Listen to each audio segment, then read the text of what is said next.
In this episode, we've invited our good friend and certified parenting coach, Erika Mathur, to help us process a trigger that Ashley and I both have. This is a continuation of last week's episode, so if you haven't listened to episode 109 yet, we recommend that you go there first and then come back to this one. Welcome to the Fiercely Gentle podcast. Gentle parenting is not just about how we respond to our kids. It's also about who we are becoming as parents. So many of us were raised in traditional homes and were taught to listen and comply. But now we want to do things differently. I'm KJ Altoff. And I'm Ashley Kanazowicz. We're two imperfect moms trying to navigate parenting, overcome our triggers, and share what we're learning so you don't have to feel so alone. Let's come together and learn how to become more fierce in our values so that we can stay gentle in our parenting. This is Fiercely Gentle. This is a very special episode because we have our very first guest speaker on today. Our friend Erika is a certified parent coach and an early childhood education specialist with over 30 years of experience working with young children and their families. She's very passionate about helping parents find more ease, connection, and cooperation with her children. And she's also a mother to a young adult and a teen. So I'd like to welcome Erika onto our episode today. Yay! Hello, Erika. Thank you so much, KJ and Ashley, for having me today. It's wonderful to be here. I'm super excited. And just a little bit about my background. I have a college-age child who's graduating this year and a high schooler in 11th grade. So my landscape is a little bit different in the parenting world. However, I have been where all of you have been before. And when my children were really young, I kind of thought I was rocking it with all my early childhood special education background. I had the tools, I had a lot of knowledge. And then as we got to middle school, I really got very uncertain about how to help my children. I was not so familiar with the landscape. And it kind of led me down a path of learning and growth and eventually becoming a parenting coach. I love the reframe of that because my son is still in elementary school. He's got a couple of years, but I can already see the transition, his maturity level. Like he's entering that middle school phase very soon. And what I love about how you explain that is I'm sure it was challenging for you during that phase, but you said that it was a lot of learning and growth for you. And I love that perspective because that is what parenting is all about. It's learning how to get through all of those different ever-changing phases that our kids go through. When you feel like you have one season finally figured out, then all of a sudden you're in a new season and you're having to navigate a brand new situation. And as a reminder, it never stops. What I am really discovering is that it's learning forever. Our relationship is ever changing, even into adulthood. And I'm expecting it to be and remain such as long as I'm a mother. I love that. Yeah.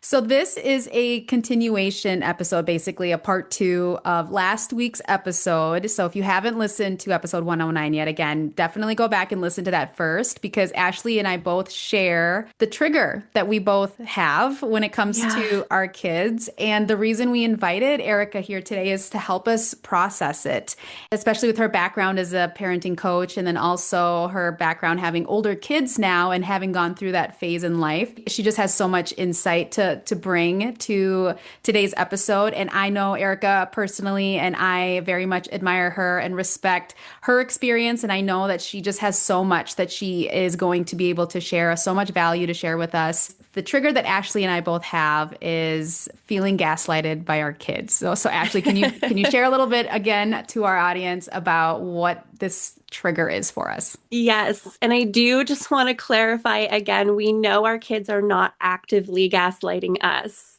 They are processing their big feelings, but what they're experiencing internally is no longer what we know as reality. The example that I gave in episode 109 was my son will ask for a snack. I'll ask him to clean up first. He doesn't like that. And so he will start to argue with me. And he spins it into this non-reality where I want him to starve. I don't want him to ever have food again. I don't want him to have a snack.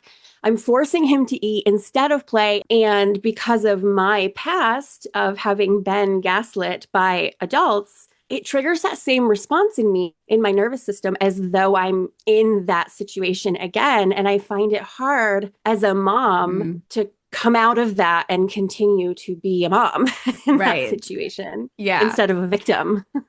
And my example that I had shared with my son who's a little bit older is when he plays games, he doesn't like to lose. And so even if I am playing it fairly and by the rules, if I am winning, he will find a reason to tell me that I cheated or he'll inflate his points. Yeah. The way I feel like he's gaslighting me is when he tells me you did this wrong or you cheated or you're not playing by the rules when I know I am, and then I'm not able to finish explaining my side of things because I'll Mm. get constantly interrupted. And basically, his reality is very different from my reality.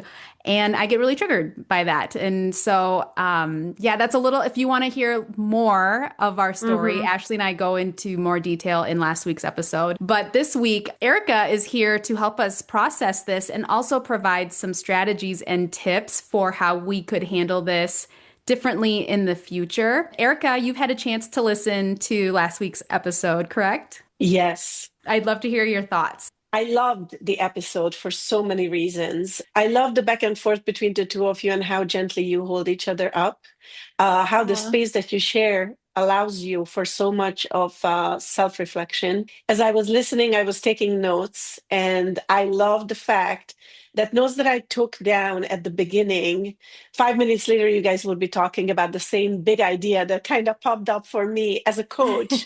So it was very evident that there's a lot of awareness, and I dare say that there were moments where I thought that you guys are on the verge of your own solutions, We're so just close. so close. And I'm like, we are a stone throw away from really, really cracking it. I will gently try to guide you to those places so that you can take your own step to just cross that threshold of, I actually can figure this out. I have the answers, because you guys both do, actually. You do have the knowledge. But overall, the clarity and the awareness that you have is amazing. And it's just uplifting to see the connection that you share on this parenting journey and the vulnerability that you offer to each other, which is for all parents is so needed, I believe, and there's so little of it. And I love the way you guys are modeling it for your audience. And I feel so honored for you to allow me into this sacred space. So thank you. Aw, thank you, Aw, Erica. thank you so much. And I have chills now. I'm so excited to hear that we were on the verge. Like, I'm ready. Let's go. Let's crack this open and grow together and figure out what comes next. So, Erica, if we were a parent that you were helping, how would you approach our situation? Yeah, well, I would definitely invite you to look at this as two separate things. There is your experience and what's going on for you, and then there's the experience of your child and what's going on for them. And Hmm. so, my first invitation for you is, where would you like us to go? Yeah, that's actually so interesting because as you were saying that, I'm realizing I might not be wanting to go in the right direction when I'm in the moment right now. And I might need to shift that a little bit because when that's happening, I'm feeling very attacked. I'm feeling very unheard. And I know that those are coming from other places. It's not just coming from my sweet little 6-year-old having a moment, but the feelings, I just immediately switch into a victim mindset subconsciously. My goal of where I want to go is to be heard, to be believed, and it's very much about me. And as you're saying that, I'm realizing, oh, that might not be the goal. Yeah, I have a similar thought, Ashley, because I initially want to say, well, I want my son to handle those moments differently. And I want him to understand or like shift his mindset or see things differently. And already having that be my initial thought, it's like, well, wait a second. That's Mm, not what gentle parenting is about. It's what can I do? What do I have control over? And I guess from that lens, my answer would be I want to be able to approach those situations with more confidence, yes. more control of myself, more of I understand what's happening here and this is the right way I should be interacting in this moment. Because right now, that's not how I show up in those moments. Hmm. I'm very much like Ashley saying that victim mentality, the why is he talking to me like this? Why is he seeing it this way? I'm not cheating. I'm doing Yeah. everything right. And that's not the place I want to parent from. I love that just this invitation, this gentle invitation and question already brought so much up for both of you. One of the things that I noticed, both of you, as you were telling your stories in episode 109, was that you both expressed that when you find yourself in the situation, you have this need to explain and reason. While you're doing that and you're going back and forth, you already both are in an escalated state of being, right? Hmm. Hmm. One of the things that I try to teach my clients that I work with is it's not so much about what you are doing in the moment rather than how you are being. Tell me, when you hear me say that, what does that bring up for you? I picture almost being like the eye of the storm, where Mm. maybe these accusations are coming at me or the feelings are swirling around me. And instead of absorbing them and letting myself feel attacked, I'm just letting them swirl around me and I'm staying steadfast. I am the calm in the middle of that tornado of feelings. I'm getting emotional already. Oh. Thank you, Ashley, for sharing that. Thank you. What comes up for me hearing that is currently what I'm being in those moments when I'm triggered. Instead of being the parent in that moment, I'm a child. I'm getting emotional too, just thinking about it. I can't even finish answering because I'm gonna cry. I know. It's like I revert back to, I don't know, there must be my wounded inner child thinking I'm not being heard. Or like, yeah, I don't know. This is I don't even know where these emotions are really coming from. Like I can't even verbalize. Like, but there must be But they're something there. deep down where Hmm. in those moments not feeling heard is really hurtful. Being called a liar or being called a cheater, Yep. knowing that that's not who I am. My gosh, I'm very emotional right now. And it's like my son is 9, so I know it's not him intentionally meaning any of that. Like he's not actually calling me a liar. He doesn't actually believe Mhm. I'm a liar. He doesn't actually believe I'm a cheater, you know. There's just this fear of being perceived in that way, and I Mhm. think I have a history of controlling the perceptions of others, like having this perfect Mhm. personality, this perfect where I'm a good girl. I don't do anything wrong. And that's the perception I want everyone to have of me. So I guess there's that part of me that even gets triggered by a child potentially questioning that part of me. Maybe and I don't know entirely if that's where it stems from, but clearly there's emotions there, that Mhm. are tied to that trigger. I definitely Oof. have the same kind of feelings with that, like just needing to be heard, not being a liar. But I also had a very narcissistic person in my life for several years. While I was a new mother, a lot of my foundations about who I am as a mother they have a lot of toxic language absorbed into that. And I feel like I didn't really get to mother the way I wanted to without constantly worrying about what this person was going to say about me or to me. And so I'm definitely feeling like that broken little child feeling in that moment too. But then I'm also feeling like now my son thinks I'm a bad mother. And like, I can't have that. I've worked so hard to convince myself that those things weren't true about me. So then when I hear my own children saying things like that, I'm like KJ said, like that's not who I am. I'm not trying to starve you. I'm not forcing you to do anything. Like I want to, resolve this.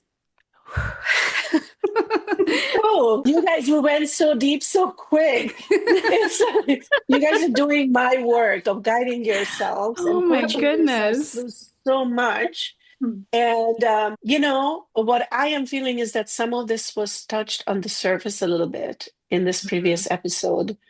And I was hoping that we would get here. where we get down to the understanding that your nervous systems, you guys, are already primed for the deep feeling of dysregulation in these certain situations due to previous interactions and dynamics that you experienced. And yes, some of it can be from childhood, some of it can be from adult relationships, whether it's a romantic relationship, whether it's a work related relationship.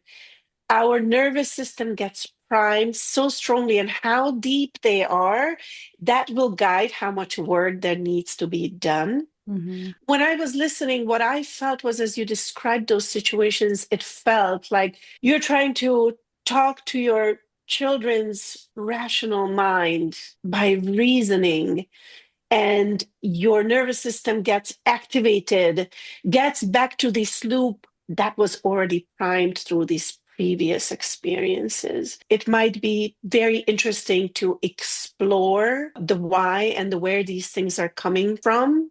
And I think for our purposes as parents, just the realization that this exists and we now know why we instantly, our whole being, it's not just the nervous system, it is a somatic experience that we feel because these situations have repeated so many times. It takes time to actually even realize that it's a pattern. We keep falling into this thing. This keeps happening. Mhm. Why is this a problem? It's not a single one thing that we kind of resolve, but it keeps happening.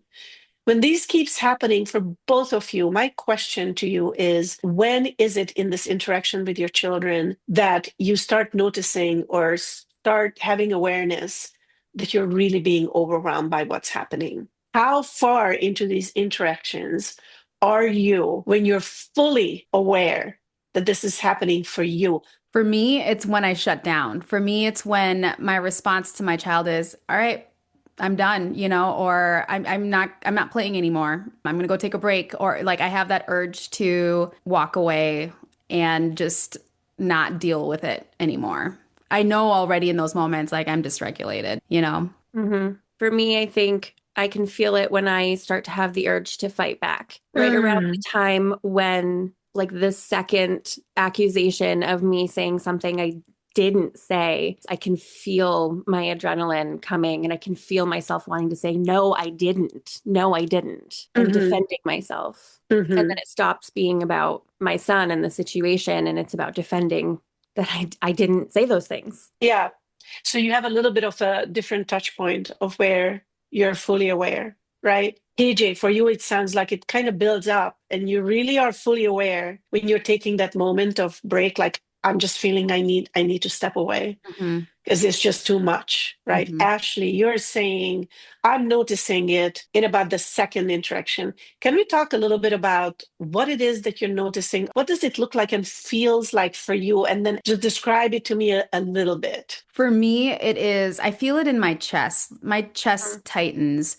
I can feel my heart rate increase a little bit. It's not super prominent. It's not like how it feels when I'm scared or like, something surprising and then my heart. It's not like that, but it's really more of like I can just know, I just notice pressure in my chest. Like I just know there's like tension there. That's mostly where I feel it. That's the physical Mhm. sensation that I experience. How about you, Ashley? I I feel it in my chest. I feel my heart beating faster, but I also feel it in my head, kind of like when you have like a really bad sinus pressure headache and it just feels like there's a lot of pressure. It almost feels like tunnel vision, almost like the only thing that I can focus on is this one situation. My system kind of like shuts off everything else around us. Mm. Does that make sense? Oh, yeah, totally. What I'm hearing is that there's a little bit of some similar elements and then some variations. And this is so unique to our brains are wired and what kind of signals they're sending into the body. And in my work with my clients, I really love to spend time talking about these sensations because I feel that it's such an important part of being able to show up differently is to interpret our body's signals. Because basically, what you're describing is your nervous system signaling danger, Mm. right? And part of the learning here is that in our primal times, danger was typically physical danger, and the system works so perfectly.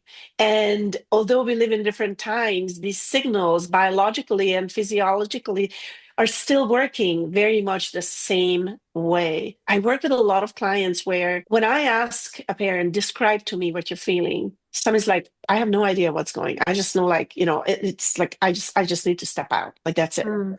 I can't even tell you.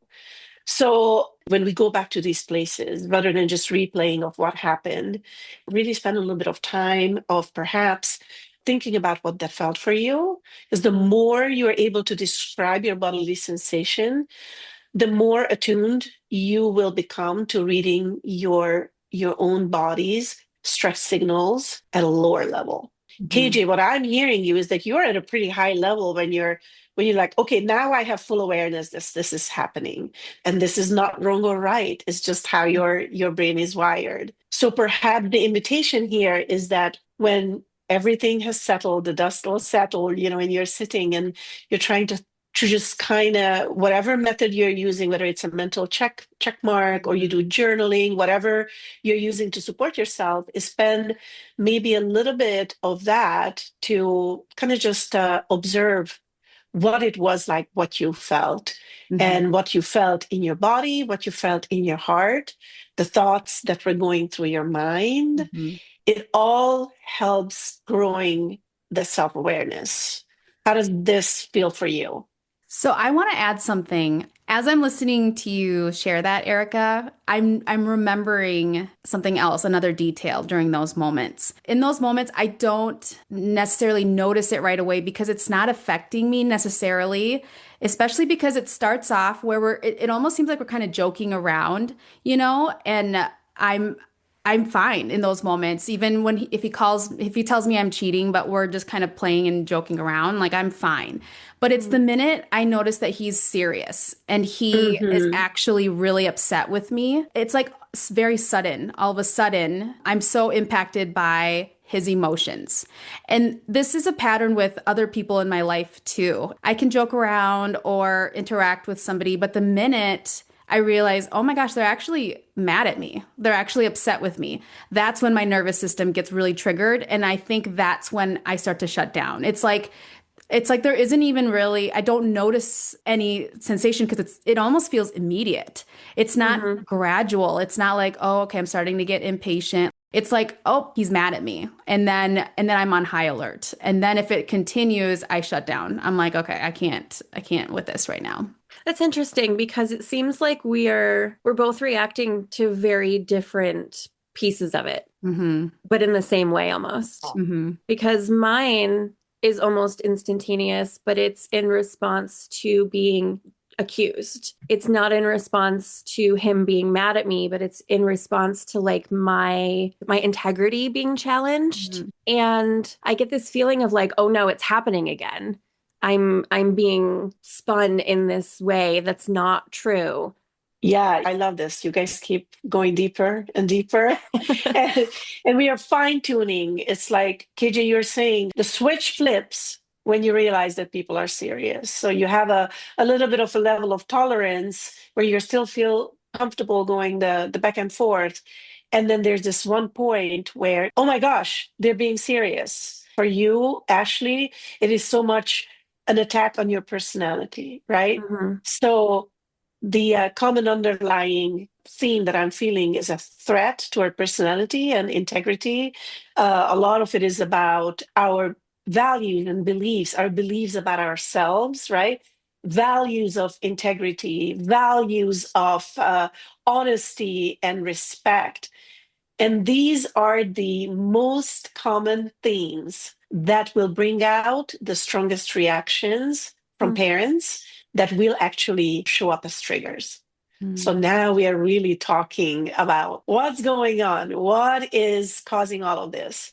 Yeah. So we kind of are talking about the why. My hope for you is that as we're processing it, just the knowing of how this all works, knowing at a deeper level of what's happening, is that you will be able to just be mentally, physically in a different space Because for us, this understanding and awareness is what's going to ultimately allow us to also modulate a little bit and allow us for that little space to use some strategies for ourselves. Mhm. Mm. Because ultimately, again, it is not so much about what we are doing, but how we are being in those Mhm. moments. So, my next question for you is, can you paint me a picture of when you realize this is really happening? How would you like to be in those moments? What comes up for me, how I would like to be different in those moments when the switch flips, is number one, being able to recognize it sooner. And then also feeling more calm in my body, feeling more of, I understand this is happening right now, and I'm going to remain steady, steadfast. Mhm. I'm going to remain the confident parent that my child sees as the leader in this moment. I guess I want, yeah, I want to be, I don't know, I keep coming back to the word confident. I want to feel more confident in that moment because to me, feeling more confident, being more confident means that I'm unwavering. It doesn't matter what my son is feeling, what he's saying, how he's acting. I can remain Mhm. calm under pressure, patient, and be able to think clearly still, and be able to have the confidence to let him say what he needs to say and be able to respond to it in a way where he still sees me as that the parent in that moment. I resonate with the word steadfast, and that was actually my word of the year, I think 2 years ago.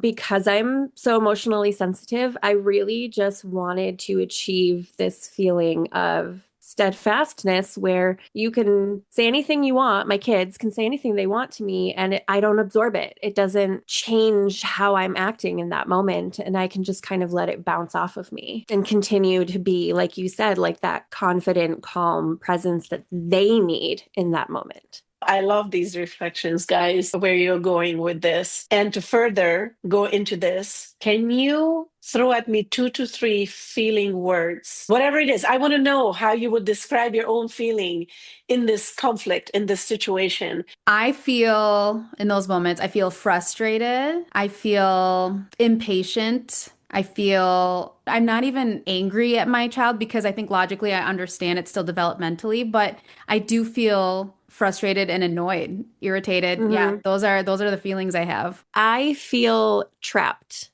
Mm, Um, and mad, but not mad at my son. I guess just like mad that this is happening, mm, mad that we're here in this situation and I can't seem to figure it out. Frustrated, I guess helpless, really. mm. I think this is something that we struggle with. We all know the importance of labeling our emotions, right? And it's Hmm. actually one of the things that we keep going back to. We need to teach our children how to label our emotions. Well, as a parenting coach, I will, in every single session, talk to clients about the power of modeling. We can't teach anything to our children that we don't practice. When you're doing your reflection on any of these situations, it might be really helpful for you to jot down, other than what you're feeling, how you're feeling inside, just interpret the signals that your body gives you. Also give names to the feelings that you are feeling in those moments. And I actually was something that surprised me listening to you that neither one of you came up with the word overwhelm. When I was Mm. listening, I heard both of you expressing overwhelm. And for both of you and your children, it just sounded overwhelming for you as a person. So when we're working with those emotions in a moment when they happen outside of this moment, you're having an argument with your spouse, something is happening at the grocery store, something is happening in your car, and you're feeling angry, frustrated. What was the word? Repeat, Ashley, the word that you said. Trapped. Um, Trapped. Oh my gosh, the car is a perfect example for that. You're experiencing road rage and by Yeah. somebody else, and you feel trapped physically, even in your car. Are there any things that you generally would do that would help you be with that feeling, kind of respond to that feeling? Do you have a practice? Do you have a way how you generally respond to those feelings in those moments? Immediately, I always focus on my breath. I focus Hmm. on trying to take deep breaths and kind of move my body a little bit and kind of focus on the area that I feel the trigger. In our last episode, I remember Ashley was sharing her experience and she was physically experiencing a reaction on our episode. And it's happening again now.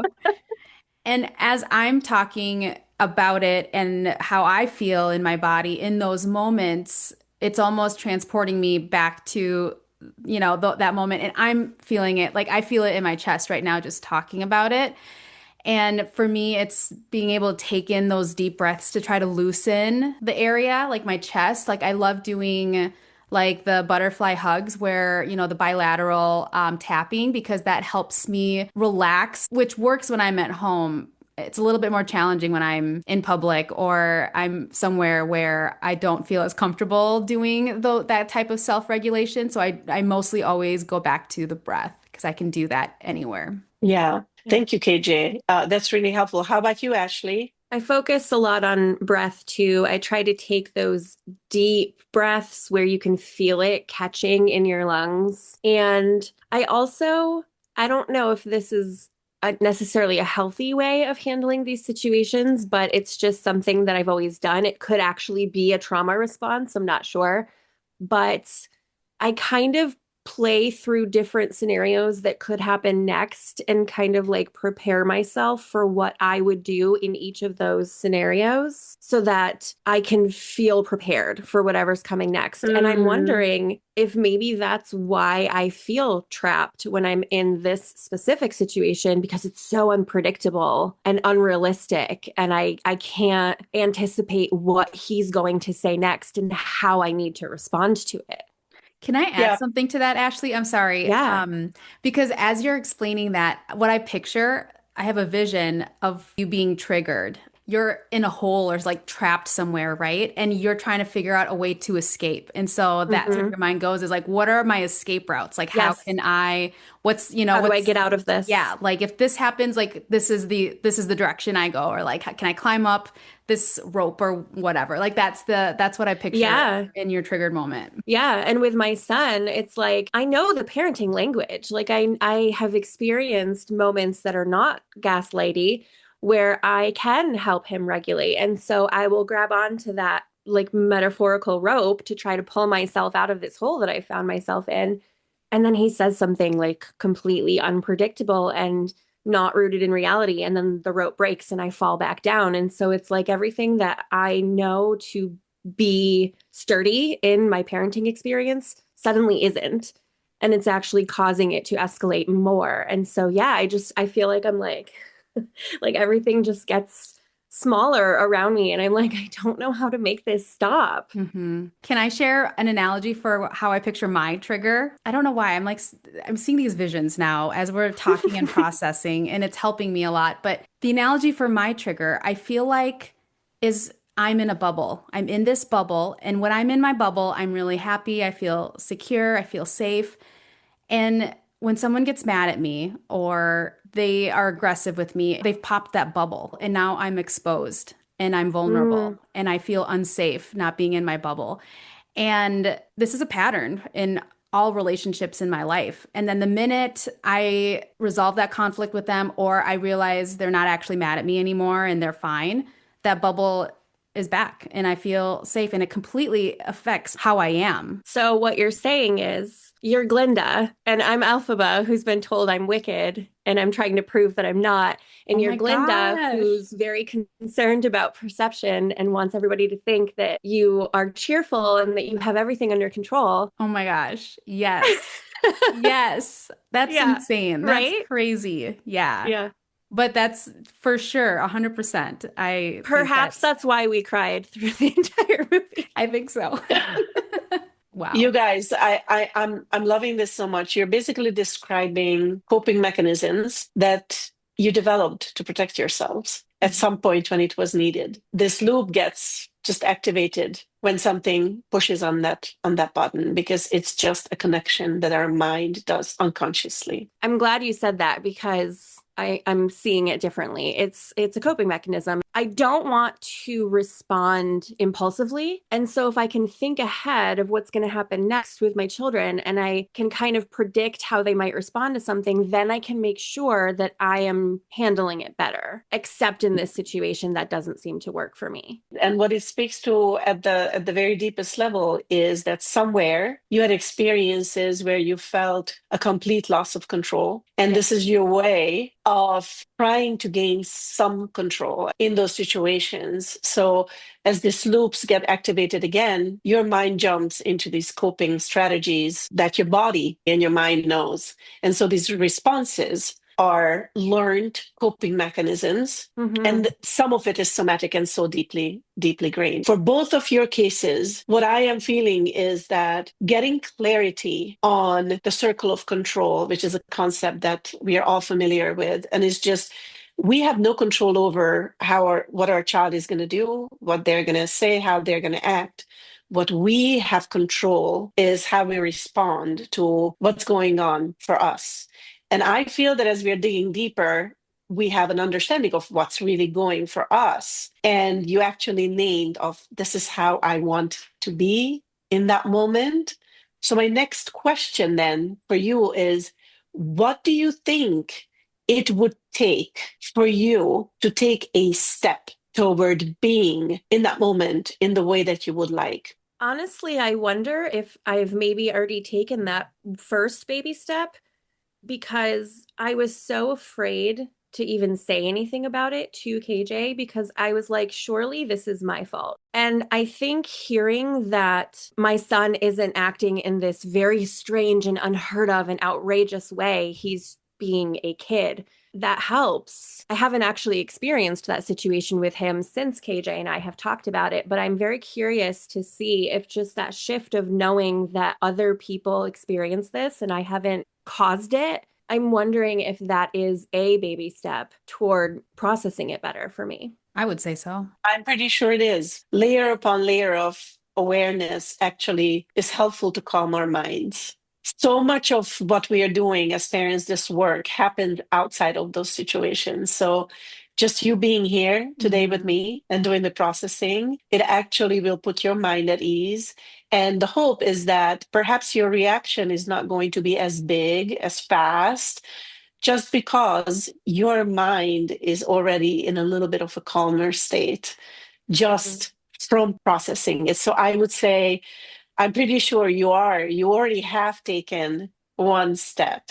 How about you, KJ? Yeah, well, first, real quick with Ashley, I think it's actually a huge step because being able to share that with someone and invite someone in to a challenge you have or a moment where you feel like you're not adequate is is a very vulnerable place. And to be able to put yourself, who having a background of being a perfectionist, that's a huge leap to be able to admit to somebody that you had a moment where you didn't feel like you did it perfectly. And so I think being able to invite someone else in and to share, not knowing if they can relate to it, I think is a very brave and courageous thing to do. So if there's any parents out here who have not been open or are scared to share something like that with others, I think this is a great example of how it can be really powerful to your healing. Yes, 100%. I completely agree. I just wanted to name this that both of you have this theme, this underlying theme of thriving for perfection. And that actually in itself is also a coping mechanism. It gives people a loss of control, and anything less than being perfect is a threat to our control and a threat to your worth, your personhood, your integrity, and just control of situations, really. So, KJ, the point that you made and stepping up with vulnerability and just facing down and admitting and saying it out loud, admitting that we are not perfect, we don't know everything to ourselves, and then saying it out openly to others is such an important thing because this is also something that our children need to see us being able to do, right? Yeah. And so, KJ, I don't know whether you remember when we went through our training on our journey into parent coaching, our master trainer told us that while we all would love to be the perfect parents 100% of the time, it's completely unrealistic. And she said, if we can do this about 65 to 70% of the time, then we are rocking it. Mm-hmm. Do you remember this? Yeah, I do because that really resonated with me. And I don't think I shared this, so thank you for bringing that up, Erica. But Erica and I went through our certification program to become parent coaches together. So that's how I met Erica. I wanted to become a parenting coach because I wanted to improve my parenting. I had this belief that, okay, if I just learned all this stuff, I'll be a better parent. So I think at that point, I was still striving for perfection. I was trying to be the perfect parent that did and said all of the right Mm-hmm. things. And I would get there. I just had to finish this program and learn all of this and then become, this parenting expert that just knew how to handle tough situations. And that's just not the case. No No. parenting coach or parenting professional or expert handles parenting challenges perfectly. And so hearing our master coach teach us this is like it was almost kind of a weight lifted off our shoulders. Like, it's okay. You're not going to reach perfection. So why strive for it? It's very important to just really say it out loud. Your children don't need perfect parents. Your children need you just the way Mhm. you are, imperfectly. And how do Mhm. you recover and overcome and repair when you're not showing up in that way is what this is all about. And that's where the growth is, and the safety and the security in that relationship is that it's okay for you not to be perfect, and teach your child what that looks like when you're not perfect. And what do you do? How do you go back to them and work through that with them? Because this is ultimately what will allow them also to be not perfect. And Mm. Ashley, I want to go back to you said about 2 or 3 times. I'm so scared that I already screwed up my kid. Kind of like, I taught them to be this entitled, like who doesn't know how to cope with situations, right? But Yeah. where does this fear come from? It's I like can I I can want tell you where. to. Okay, tell me where. In the beginning of my motherhood with my daughter, my husband and I were in a lot of very difficult situations with this person that I had mentioned that had very narcissistic behavior toward us. Not all of it, but a lot of it was related toward my parenting. Mm, And I was ruining my family. I was a bad mother. I was a bad wife. And every situation that went south was my fault because specifically I was a bad wife or a bad mother. I knew that that wasn't true in the moment, but I needed to do a lot of like internal reconstruction to remind myself that who I am as a person doesn't change just because of what someone says to me or about me. And so, yeah, I have these moments where my kids will kind of shock me maybe with a behavior or something harsh that they say. And I'm like, maybe I am a bad mom. Maybe I did cause this. Maybe I saw all of this wrong and I am the problem. And it was me this whole time. And it just kind of spirals from there. wow, Ashley, thank you for sharing that with such vulnerability. Mhm. That is a lot to carry. Yeah, and I mentioned this briefly with KJ. I went to a lot of therapy for that. And in order to process it and heal from it, I had to teach myself to kind of fight it, like fight those thoughts, fight those feelings, stand up for myself and say, I am not what you say I am. I did not do what you said I did. But then when I'm in those situations with my son, I'm wanting to respond the same way to him. I did not say that to you. I am not doing that to you, but that's not what he needs. Mm. Mm, Wow.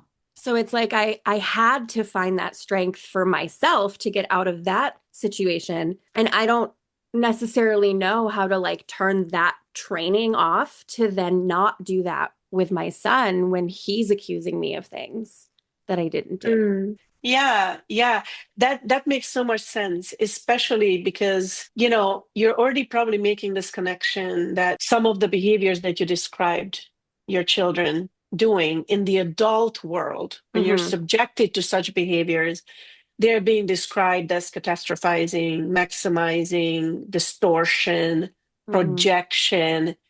And those are actually maladaptive coping mechanisms from another person. And it is, you both mentioned multiple times, no, our children are not manipulating us. No, they are not manipulating you.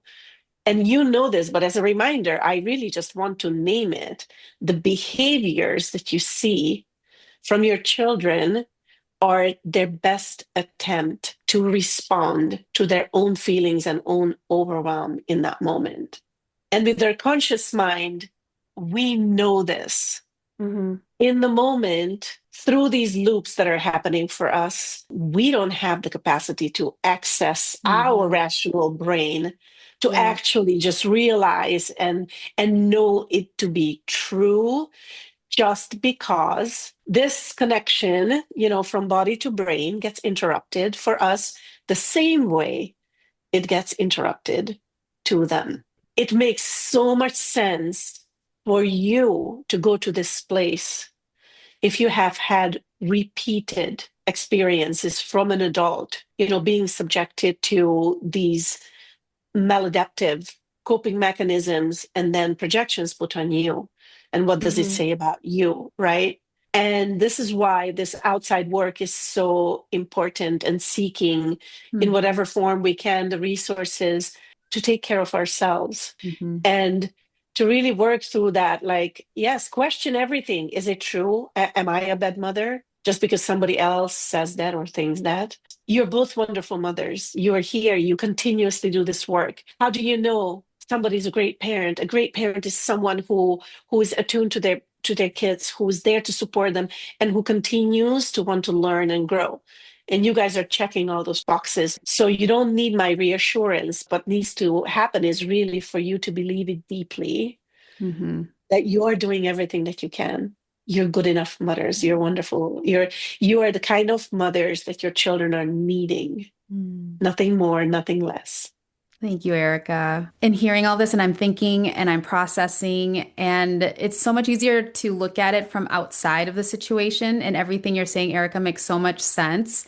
And a lot of what you're saying goes back to the training that we both had and what I would be also advising other parents. But like you said, it's so hard when you are in the moment and you are Mm-hmm. experiencing your trigger, and it doesn't matter how much you know or how much training you've had. When your body is in that survival state, it's like all of that goes out the window.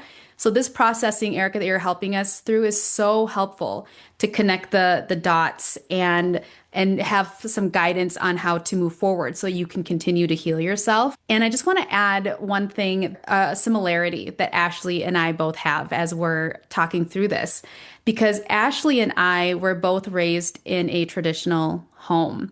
We were Mm-hmm. not gentle parented. And it's interesting because I think a similarity we have is that it's like even though we're adults and we know what we need to work on, we are still seeking external validation Yeah. from the outside world. Like we're still learning how to be just so confident in ourselves that we don't need, it doesn't matter what other people think of us because we were Mm-hmm. trained as children to care so much about how people perceived us. If the adults in our lives were happy with our behavior, what we said, what we did. Mm-hmm. And so much, it's so ingrained in us that our children bring that up in us. Our reparenting is probably going to be lifelong, but we're getting there. If we look back, we've come a long way, but clearly we still have a lot of rewiring and unlearning to do because in order for us to be steadfast in our parenting in the moment, we have to learn how to get to a place where we're not impacted by our children's behavior because we don't care what other people think if our Mm-hmm. children are behaving a certain way, or it shouldn't affect us if our children are yelling at us or saying something hurtful to us because it shouldn't hurt us, but because we should be able to know and have that confidence that we are good parents. We know what we're doing.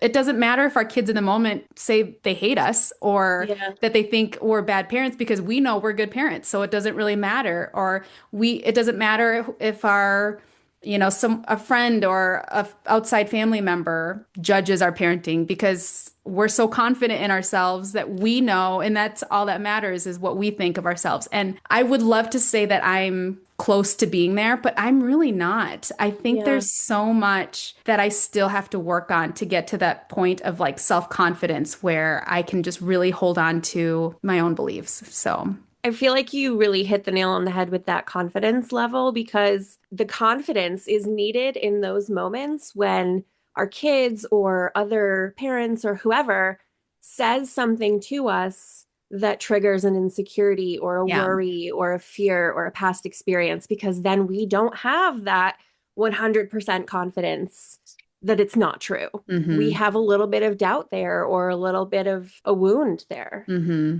You definitely do. And thank you, KJ, for the sharing. There's just so much value in you talking it through. It goes back to this need to be the good child Mm-hmm. Hmm. and evidently now the good parent.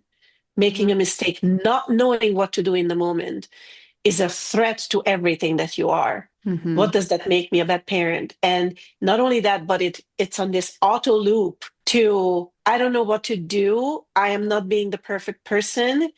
And what's going to be the consequence? What does it tell about me? It's not okay Mm. not to know what to do, right? Yeah. So our goal is really to practice for ourselves. What does it take to move either one of you from this, I don't know what to do, and it's very difficult for me to be with this, I don't know what to do. And when I don't know what to do, it feels like such a physical threat to my body that I get completely overwhelmed and there's a need to shut down. And it's not allowing me to be in that leadership where I can now confidently step and assist my child to help with their overwhelm because I'm feeling so overwhelmed, Mm-hmm. right? So, because we haven't even touched on what's going on with our children, I really wanted us to get there, and maybe we will.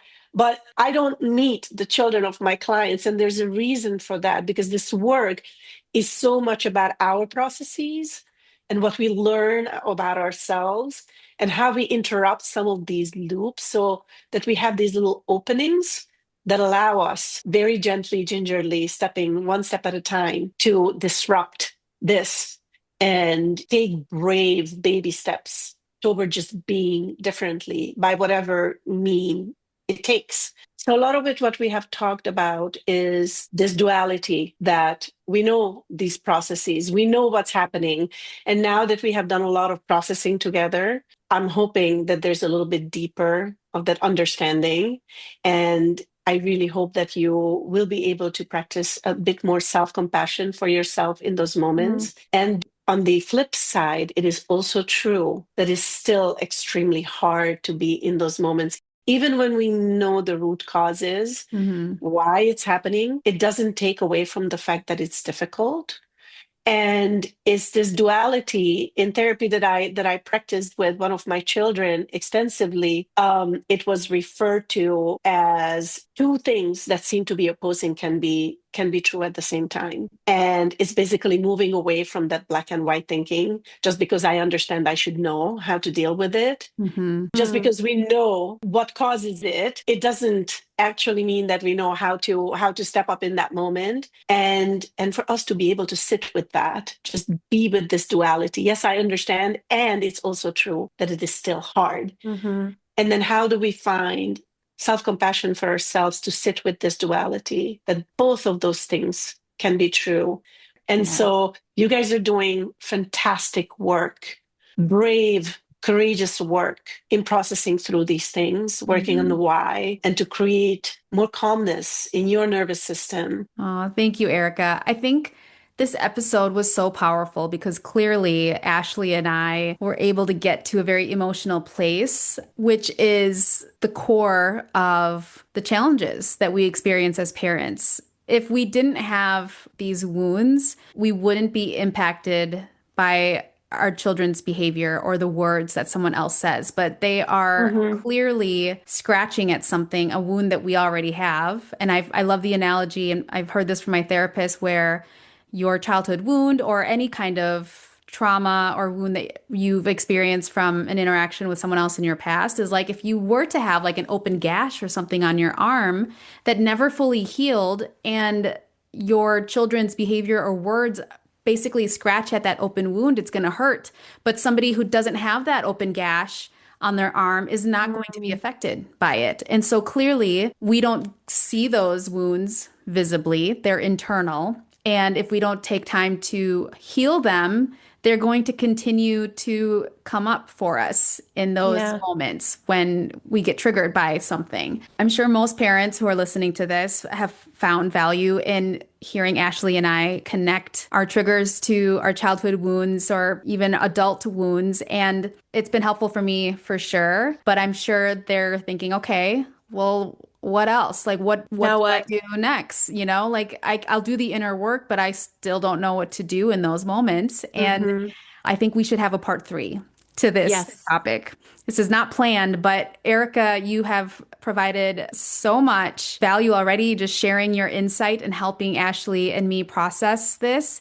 And I know you have even more up your sleeve, and you know so much about childhood development, nervous system regulation. And while it's important to know the inner work that needs to be done, it's also important to know what strategies, what else we can physically, tangibly do in those moments. And I think there needs to be a dedicated episode to talk through that. What do you guys think of that idea? I completely agree. I feel like we have covered so much already. I need to sit with it and process and maybe even re-listen and take some notes. Like Erika mentioned, we haven't even touched on our children and what they're experiencing and their development. I'm so excited to dive into that aspect of it as well. Yeah, Erika, if you're open to coming back on and doing a part 3 with us, we would love to have you on the show again I'd and love dive that. into that topic. Thank you, guys. And again, I just want to say thank you for allowing me in this sacred space that you're creating for yourselves and for your listeners.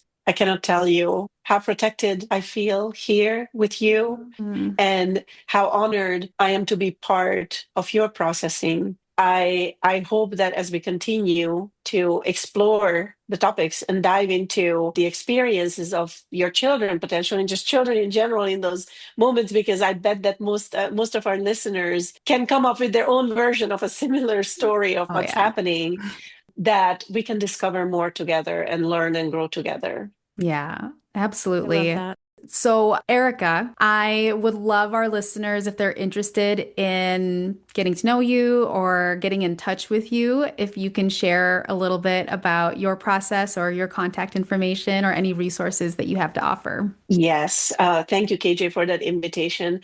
My business is called Parenting Elevated, and my website is www.parentingelevated.com. I have a small social media presence by the same name. I work primarily in our community now, but since my work is virtual work, I am willing to work pretty much with anybody who's seeking this type of work in a coaching setup.